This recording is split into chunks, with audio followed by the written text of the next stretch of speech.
ನಮಸ್ಕಾರ, ನೀವ್ ನೋಡ್ತಿದ್ದೀರಾ ಅಶ್ವವೇಗ ನ್ಯೂಸ್. ನಾನು ಚಂದನ. ಈಗ ಸದ್ಯ ನಮ್ಮ ಭಾರತದಲ್ಲಿ ಸೆನ್ಸೇಷನ್ ಕ್ರಿಯೇಟ್ ಮಾಡಿರುವಂತಹ ಕೇಸ್ ಯಾವ್ದಪ್ಪ ಅಂದ್ರೆ ಕೇತನ್, ಚೇತನ್ ಹಾಗೆ ಸಿಯಾ. ಈಗ ಕೇತನ್ ಮರ್ಡರ್ ಆಗಿರುವಂತಹ ಹುಡುಗ, ಸಿಯಾ ಹಾಗೆ ಈ ಚೇತನ್ ಇಬ್ರು ಕೂಡ ಮರ್ಡರ್ ಮಾಡಿರುವಂತಹ ವ್ಯಕ್ತಿಗಳು. ಹೇಗಾಯ್ತು ಇದು ಪ್ರಕರಣ? ತುಂಬಾ ನಮ್ ಭಾರತದಲ್ಲಿ ಒಂದ್ ಸೆನ್ಸೇಷನ್ ಕ್ರಿಯೇಟ್ ಮಾಡಿದೆ. ಯಾಕಂತ ಹೇಳಿದ್ರೆ ಇನ್ನು ಮದ್ವೆ ಆಗ್ಬೇಕಾಗಿದ್ದ ಹುಡುಗಿನೇ ಮದ್ವೆ ಆಗ್ಬೇಕಾಗಿರೋ ಹುಡುಗನನ್ನ ಮರ್ಡರ್ ಮಾಡ್ತಾಳೆ ಅಂದ್ರೆ ಅದು ನಿಜಕ್ಕೂ ಅಚ್ಚರಿಯಾದಂತಹ ವಿಚಾರನೆ. ಈ ರೀತಿಯಾಗೂ ಕೂಡ ಮಾಡ್ತಾರ? ಈ ರೀತಿಯಾದಂತಹ ಮನಸ್ಥಿತಿ ಕೂಡ ಹೆಣ್ಮಕ್ಳಲ್ಲಿ ಬೆಳೀತಾ ಇದೆಯಾ ಅನ್ನೋ ಒಂದು ಪ್ರಶ್ನೆ ಕೂಡ ಶುರುವಾಗ್ತಾ ಹೋಗುತ್ತೆ. ಹೇಗಾಯ್ತು ಈ ಪ್ರಕರಣ ಅನ್ನೋದಾದ್ರೆ, ಇವರು ಫೆಬ್ರವರಿಯಲ್ಲಿನೇ ಎಂಗೇಜ್ ಆಗಿರ್ತಾರೆ. ಅಂದ್ರೆ ಕೇತನ್ ಅಗರ್ವಾಲ್ ಹಾಗೆ ಸಿಯಾ ಗೋಯಲ್ ಇಬ್ರು ಕೂಡ ಫೆಬ್ರವರಿಯಲ್ಲಿ ಎಂಗೇಜ್ ಆಗಿರ್ತಾರೆ.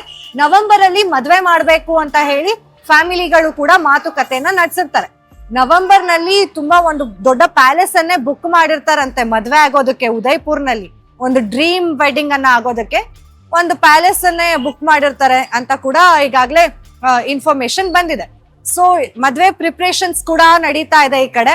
ಅಂಡ್ ಎಂಗೇಜ್ ಆಗಿದ್ದಾರೆ, ಇಬ್ರು ಕೂಡ ಪ್ರೀತಿಯಲ್ಲಿ ಇದ್ದಾರೆ. ಆದ್ರೆ ಏನಪ್ಪಾ ವಿಪರ್ಯಾಸ ಅಂದ್ರೆ ಕೇತನ್ ಒಬ್ನೇ ಪ್ರೀತಿಯಲ್ಲಿ ಇದ್ದಿದ್ದು, ಸಿಯಾ ಅಲ್ಲ ಅಂತ.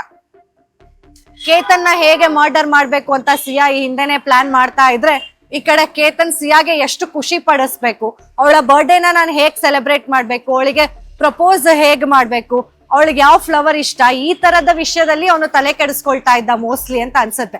ಬಿಕಾಸ್ ಅವರ ಇನ್ಸ್ಟಾಗ್ರಾಮ್ ಹೇಳೋ ರೀತಿಯಲ್ಲಿ ಕೇತನ್ ಸಿಯಾಗೋಸ್ಕರ ಹೂಗಳನ್ನ ತಂದ್ಕೊಡೋದಾಗಿರ್ಬೋದು, ಬರ್ಡೇನ ಅದ್ದೂರಿಯಾಗಿ ಮಾಡೋದಾಗಿರ್ಬೋದು, ಆಕೆ ಜೊತೆ ಟೈಮ್ ಸ್ಪೆಂಡ್ ಮಾಡೋದಾಗಿರ್ಬೋದು, ಈ ರೀತಿಯಾದಂತಹ ವಿಷಯಗಳನ್ನೇ ಅವರು ಇನ್ಸ್ಟಾಗ್ರಾಮ್ ನಲ್ಲಿ ಹಾಕೊಂಡಿರೋದು. ಅದು ಈಗ ಸದ್ಯ ಸೋಷಿಯಲ್ ಮೀಡಿಯಾದಲ್ಲಿ ವೈರಲ್ ಕೂಡ ಆಗ್ತಿದೆ ಆ ಒಂದು ಕ್ಲಿಪ್ಪಿಂಗ್ಸ್ ಎಲ್ಲ ಕೂಡ. ಅಂಡ್ ಈ ಮರ್ಡರ್ ಹೇಗ್ ಮಾಡಿದ್ಲು ಸಿಯಾ, ಅಂಡ್ ಆ ಹುಡ್ಗ ಅಷ್ಟು ಪ್ರೀತಿ ಮಾಡ್ತಿದ್ರು ಕೂಡ ಅವನನ್ನ ಹೇಗೆ ಬಲಿ ತಗೋಬೇಕಂತ ಅನ್ನಿಸ್ತು ಆಕೆಗೆ ಅನ್ನೋ ಪ್ರಶ್ನೆಗಳು ಕೂಡ ಸಾಮಾನ್ಯವಾಗಿ ಕಾಡ್ತಾ ಹೋಗುತ್ತೆ. ಅಂಡ್ ಇನ್ಫಾರ್ಮೇಶನ್ ಬಂದಿರುವಂತಹ ಪ್ರಕಾರ ಈಕೆ 3 ಸಲ ಏನೋ ಅಟೆಂಪ್ಟ್ ಮಾಡಿದಾಳಂತೆ ಕೇತನನ್ನ ಸಾಯಿಸ್ಬೇಕು ಅಂತ ಹೇಳಿ. ಅಂಡ್ ಮೊದಲನೇದಾಗಿ ಯಾವಾಗ ಅಂತ ಅಂದ್ರೆ, ಇವರು ಮೇ 31 ಸಿಯಾ ಹಾಗೆ ಕೇತನ್ ಇಬ್ರು ಕೂಡ ಲೋಹಘಾಟ್ ಫೋರ್ಟಿಗೆ ಹೋಗ್ತಾರೆ. ಅಲ್ಲಿ ಆಕೆಗೆ ಐಡಿಯಾ ಬಂದಿರ್ಬೋದು ಅಂತ ಹೇಳಿ ಪೊಲೀಸ್ ಅವರು ಹೇಳಿದ್ದಾರೆ. ಅಂದ್ರೆ ಇವಾಗ ಒಂದು ಫೋರ್ಟ್ ಹೋದಾಗ ಓಕೆ ಇಲ್ಲಿಂದ ಅವನ್ನ ತಳ್ಬಿಟ್ರೆ ಅವ್ನು ಬದುಕೋದಿಕ್ ಚಾನ್ಸೇ ಇರೋದಿಲ್ಲ, ಸೊ ಜಾರ್ ಬಿದ್ಬಿಟ್ಟ ಅಂತ ಹೇಳಿದ್ರೆ ಕೇಸ್ ಮುಚ್ಚೋಗುತ್ತೆ ಅನ್ನೋ ಒಂದು ಮನಸ್ಥಿತಿ ಇರ್ಬೋದೇನು. ಹಾಗಾಗಿ ಈ ತರ ಒಂದು ಪ್ಲಾನ್ ಅನ್ನ ಮಾಡಿ ಲೋಹಘಾಟ್ ಫೋರ್ಟಿಗೆ ಕರ್ಕೊಂಡು ಹೋದಾಗೆ ಆಕೆಗೆ ಐಡಿಯಾ ಬಂದಿರ್ಬೋದು ಅಂತ ಪೊಲೀಸ್ ಅವ್ರು ಈಗಾಗ್ಲೇ ಹೇಳಿದ್ದಾರೆ. ಅದಾದ್ಮೇಲೆ ಜೂನ್ 4 ಅವ್ರನ್ನ ಲೋಹಘಾಟ್ ಫೋರ್ಟಿಗೆ ಹೋಗೋಣ ಅಂತ ಹೇಳಿ ಕೇಳ್ತಿರ್ತಾರಂತೆ ಸಿಯಾ. ಆಗ ಅವರ ತಾಯಿ ಹೇಳ್ತಾರಂತೆ ಬೇಡ ಬೇಡ ಅಂತ.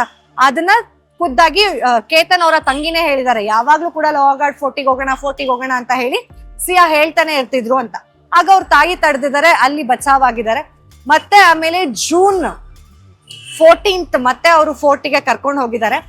14ಗೆ ಕರ್ಕೊಂಡು ಹೋದಾಗ ಕೂಡ ಆಕೆ ಅವನನ್ನ ತಳ್ಳೋದಕ್ಕೆ ಪ್ರಯತ್ನ ಪಟ್ಟಿದ್ದಾಳೆ. ತಳ್ಳವಾಗ ಅವನೇನ್ ಮಾಡಿದಾನೆ, ಅಲ್ಲಿದ್ದಂತಹ ಒಂದ್ ಗಿಡನ ಕೈಯಲ್ಲಿ ಹಿಡ್ಕೊಂಡು ಸಪೋರ್ಟಿಗೆ ಬೀಳ್ಲಿಲ್ಲ, ಅಂದ್ರೆ ತಳ್ದಾಗ ಬಿದ್ದಿಲ್ಲ. ಯಾಕೆ ಈ ತರ ತಳ್ದೆ ಅಂತ ಅವ್ರಿಬ್ರು ಮಧ್ಯೆ ಒಂದ್ ಸಣ್ಣ ಪುಟ್ಟ ಆರ್ಗ್ಯುಮೆಂಟ್ಸ್ ಆದಾಗ ಅವಾಗ ಅವಳು ಹೇಳ್ತಾಳಂತೆ ಅವನಿಗೆ, ಅಲ್ಲಿ ಹಾವಿದ್ದಕ್ಕೆ ನಾನು ನಿನ್ನನ್ನ ಸೇವ್ ಮಾಡೋದಕ್ಕೆ ಈ ಕಡೆ ತಳ್ದೆ ಅಂತ. ಯಾವ್ದೇ ಮನುಷ್ಯ ಆದ್ರೂ ಕೂಡ according to human psychology or whatever, ಈಗ ಒಂದು ಮನುಷ್ಯನ ಪ್ರಾಣ ಸೇವ್ ಮಾಡೋದಕ್ಕೆ ನಾನು ನಿನ್ನ ತಳ್ದೆ ಅಂದ್ರೆ ಆ ಮನುಷ್ಯ ಅದ್ರ ಬಗ್ಗೆ ತಲೆನೇ ಕೆಡ್ಸ್ಕೊಳ್ಳೋದಿಕ್ ಹೋಗೋದಿಲ್ಲ. ಅಲ್ಲಿ ಹಾವಿತ್ತಾ ಇಲ್ವಾ, ಹಾವು ಹೊರಟೋಯ್ತಾ, ಇನ್ನು ಅಲ್ಲೇ ಇದ್ಯಾ ಅನ್ನೋ ವಿಚಾರಗಳನ್ನ ಕೂಡ ಯಾವ ವ್ಯಕ್ತಿನೂ ಮಾಡ್ತಾ ಹೋಗೋದಿಲ್ಲ. ಅದು ಬೇಸಿಕ್ ಹ್ಯೂಮನ್ ಟೆಂಡೆನ್ಸಿ ಆಗತ್ತೆ. ಸೊ ಅವನು ಕೂಡ ಅದೇ ರೀತಿಯಲ್ಲಿ ತಿಳ್ಕೊಂಡು ಮೋಸ್ಟ್ಲಿ ಇವಳು ನನ್ನನ್ನ ಸೇವ್ ಮಾಡೋದಕ್ಕೆ ಆ ರೀತಿಯಾಗಿ ನನ್ನ ತಳ್ಳಿದಾಳೆ ಅಂತ ಅಂದ್ಕೊಂಡಿರ್ಬೋದೇನೋ. ಅದಾದ್ಮೇಲೆ ಮತ್ತೆ ಜೂನ್ 18 ಸಕ್ಸಸ್ಫುಲಿ ಸಿಯಾ ಮರ್ಡರ್ ಅನ್ನ ಮಾಡಿದಾಳೆ. ಅಂದ್ರೆ ಅವನನ್ನ ಒಂದು 400 ಅಡಿ ಮೇಲೆಯಿಂದ, ಅಂದ್ರೆ 400 ಅಡಿ ಎತ್ತರದಿಂದ ಒಂದು ಮನುಷ್ಯ ಬಿದ್ದಾಗ ಖಂಡಿತವಾಗ್ಲೂ ಬದುಕುವಂತಹ ಚಾನ್ಸಸ್ ಇಲ್ವೇ ಇಲ್ಲ. ಇವಾಗ ಯಾವ್ದೋ ಒಂದು ವ್ಯಕ್ತಿ 2nd ಫ್ಲೋರ್ ಇಂದ 3rd ಫ್ಲೋರ್ ಇಂದ ಬಿದ್ರೇನೆ ಬದುಕೋ ಚಾನ್ಸಸ್ ಇರಲ್ಲ. ಅಂತದ್ರಲ್ಲಿ ಇನ್ನ 400 ಅಡಿ ಫೀಟ್ ಇಂದ ಆಕೆ ಅವನನ್ನ ತಳ್ತಾಳೆ, ಅವನು ಕೆಳಗಡೆ ಬಿದ್ದು ಪ್ರಾಣನ ಬಿಟ್ಟಿದ್ದಾನೆ ಅನ್ನೋದು ನಿಜಕ್ಕೂ ಬೇಸರ ಆಗುವಂತ ಸಂಗತಿ. ಇದು ಒಂದು ಪ್ರೀ ಪ್ಲಾನ್ಡ್ ಮರ್ಡರ್ ಆಗಿತ್ತು. ಆದ್ರೆ ಆಕೆ ಅಲ್ಲಿ ಏನಪ್ಪಾ ಹೇಗೆ ಪೋಟ್ರೆ ಮಾಡ್ತಾಳೆ ಅಂತ ಹೇಳಿದ್ರೆ, ಅವಳು ಆ ಕ್ಲಿಫ್ ಇಂದ ಬಿದ್ದಾದ್ಮೇಲೆ, ಅಂದ್ರೆ ಕೇತನ್ ಬಿದ್ದಾದ್ಮೇಲೆ ರೂರಲ್ ಪೊಲೀಸ್ ಸ್ಟೇಷನ್ಗೆ ಫೋನ್ ಮಾಡ್ತಾಳೆ. ರೂರಲ್ ಪೊಲೀಸ್ ಸ್ಟೇಷನ್ಗೆ ಫೋನ್ ಮಾಡಿ ಫೋಟೋ ತೆಗೆಸ್ಕೋಬೇಕಾದ್ರೆ ಈ ತರ ಕೇತನ್ ಕ್ಲಿಫ್ ಇಂದ ಬಿದ್ದೋಗ್ಬಿಟ್ಟಿದ್ದಾನೆ ಅಂತ ಹೇಳಿ ಇನ್ಫಾರ್ಮೇಶನ್ ಕೊಡ್ತಾಳೆ. ಆಗ ಪೊಲೀಸ್ ಅವರು ಕೂಡ ಆಕ್ಸಿಡೆಂಟಲ್ ಡೆತ್ ಅಂತಾನೆ ನೋಟ್ ಮಾಡ್ಕೊಳ್ತಾರೆ. ಪೊಲೀಸ್ ಅವರು ಕೂಡ ಮೋಸ್ಟ್ಲಿ ಇದು ಹಾಗೆ ಬಿದ್ದಿರ್ಬೋದೇನೋ ಅಂತ ಕೂಡ ಅಂದ್ಕೊಳ್ತಾರೆ. ಇದು ನಮ್ಗೆ ಮೇಘಾಲಯ ಕೇಸ್ ಅನ್ನ ಕೂಡ ರಿಮೈಂಡರ್ ಮಾಡುತ್ತೆ. ಹನಿಮೂನ್ ಹೋದಂತಹ ಕಪಲ್ ಅಲ್ಲಿ ರಾಜ ಸತ್ತೋಗಿದ್ದು ಕೂಡ ಅಲ್ಲಿ ಒಂದು ಪ್ಲಾನ್ ಮಾಡಿ ಅಟ್ಯಾಕ್ ಮಾಡಿಸಿ ಅವನ್ನ ಕೊಲೆ ಮಾಡಿಸಿದಂತಹ ಪ್ರಕರಣ ಕೂಡ ನೆನಪಾಗತ್ತೆ.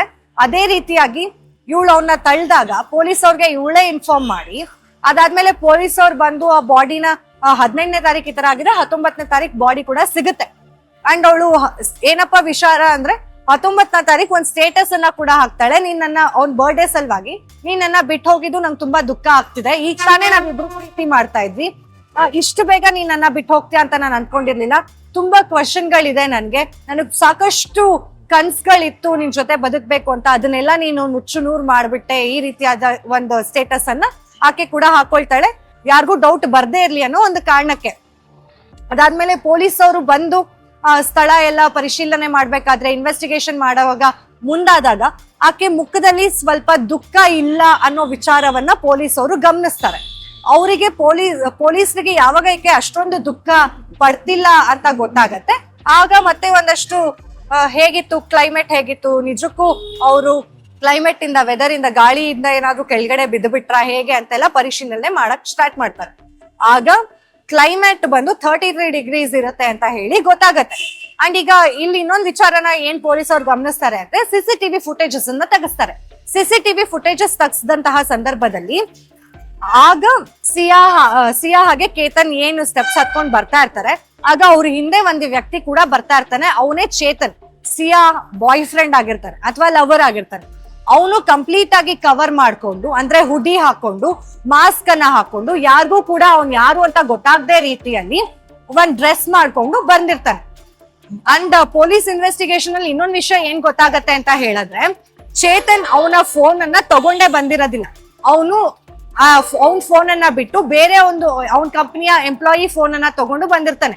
ಅಲ್ಲಿ ಯಾರೆಲ್ಲ ಚೇತನ್ ಫೋನ್ ಅನ್ನ ಆನ್ಸರ್ ಮಾಡಿರ್ತಾರೆ ಅಷ್ಟು ಜನಕ್ಕೂ ಕೂಡ ಮತ್ತೆ ಪೊಲೀಸ್ ಅವರು ರೀಡಯಲ್ ಮಾಡಿ ಕೇಳಿದಾಗ ಚೇತನ್ ಆನ್ಸರ್ ಮಾಡಿಲ್ಲ, ಅವರ ಎಂಪ್ಲಾಯೀಸ್ ಆನ್ಸರ್ ಮಾಡಿದ್ರು ಅನ್ನೋ ವಿಚಾರ ಕೂಡ ಗೊತ್ತಾಗುತ್ತೆ. ಇವ್ರಿಬ್ರು ಹೋಗ್ಬೇಕಾದ್ರೆ ಮುಂದೆ ಕೇತನ್ ಮತ್ತೆ ಸಿಯಾ ಇಬ್ರು ಮುಂದೆ ಹೋಗ್ಬೇಕಾದ್ರೆ ಚೇತನ್ ಅವ್ರ ಹಿಂದೆ ಇರ್ಬೇಕಾದಂತಹ ಸಂದರ್ಭದಲ್ಲಿ ಸಿಯಾ ಮತ್ತೆ ಹಿಂದೆ ತಿರ್ಗಿ ನೋಡ್ತಾ ಇರ್ತಾಳೆ ಚೇತನ್ನ ಬರ್ತಿದಾನ ಇಲ್ವಾ ಅನ್ನೋ ಒಂದು ವಿಷಯದಲ್ಲಿ.